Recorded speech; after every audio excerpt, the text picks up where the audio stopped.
It has been another busy weekend in the world of strongman. Results happening galore and a big change at the RAW Invitational.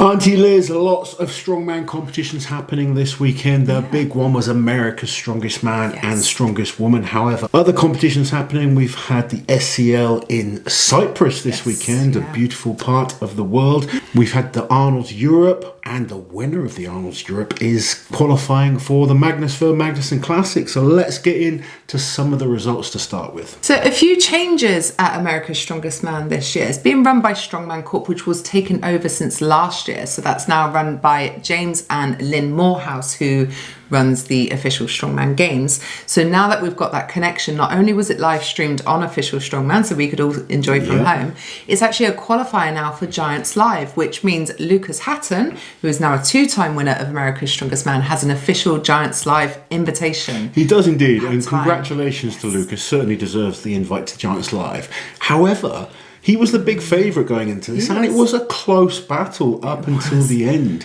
So he didn't kind of get it all his own way. No. Tim Buck pushing to the very limit, you know, the amazing result by Tim, and Kevin Ferris taking third place at America's. So congratulations to all three of those on the podium.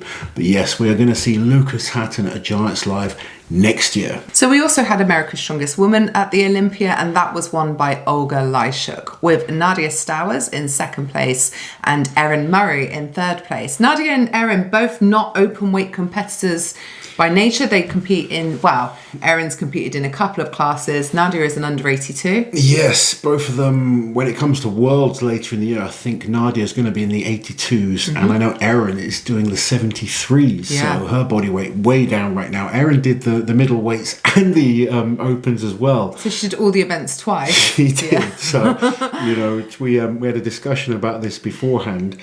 And I was like, I'd rather you don't do it. But, like, okay, we'll treat it as training. Obviously, with her body weight drop, her real focus is World's Strongest Woman. But that's a tough show to do. America's back-to-back in the opens and the middleweights. And bizarrely, she came third in both.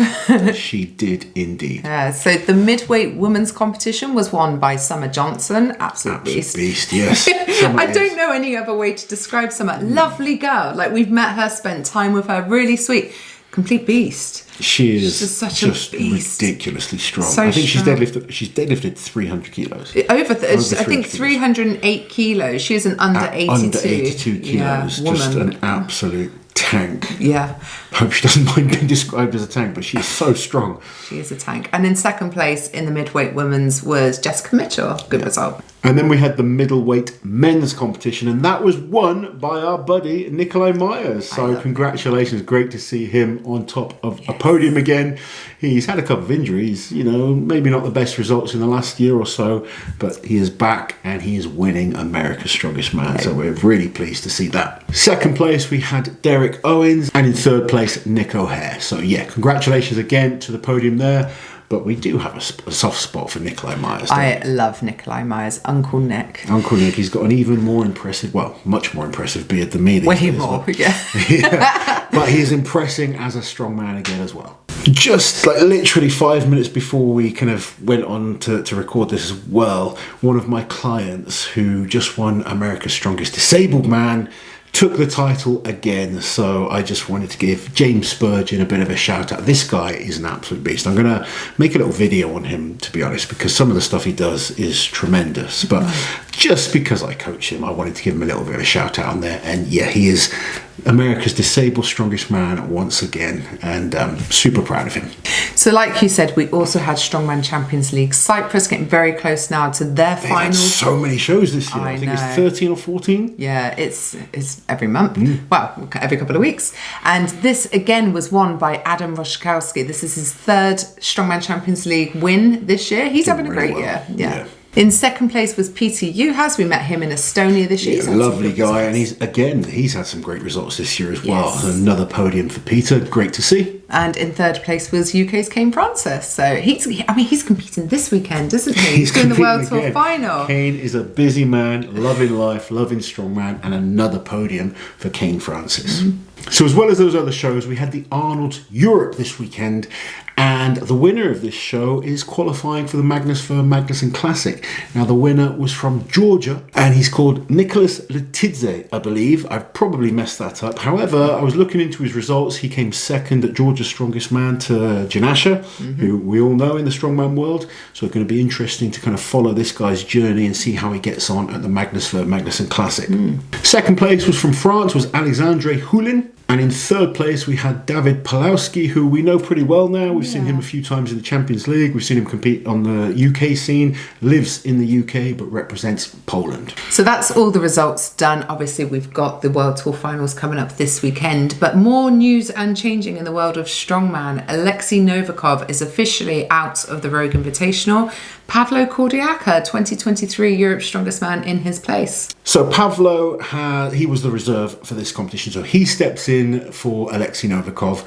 Now Pavlo is going to have a busy couple of weeks. He's going to be in Glasgow next weekend, and then he's back into Scotland for the Rogue Invitational. I think Pavlo could do very well with the Rogue Invitational. The event-wise, it will start badly for him with the deadlift, but once that's out there, he's got some very good events. I was surprised to see Alexei pull out, and I'm pleasantly surprised because Alexei, firstly, former champion, incredible strongman, former World's Strongest Man winner, former winner of the Rogue Invitational.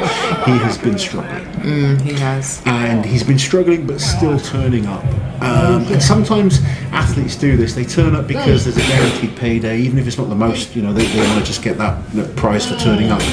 But sometimes it's good to step up and let someone else have that opportunity, and you go away and get yourself fully recovered. Now, if Alexei can get himself back to his best, and at his age he can. He's still, I think, 28 years old. Yeah, I think so. Young man, still young enough to get back into top shape. And that's what he needs to do is, all right, I need the time away from competition. There's no point in me turning up to these shows, placing low, causing more issues, making myself worse.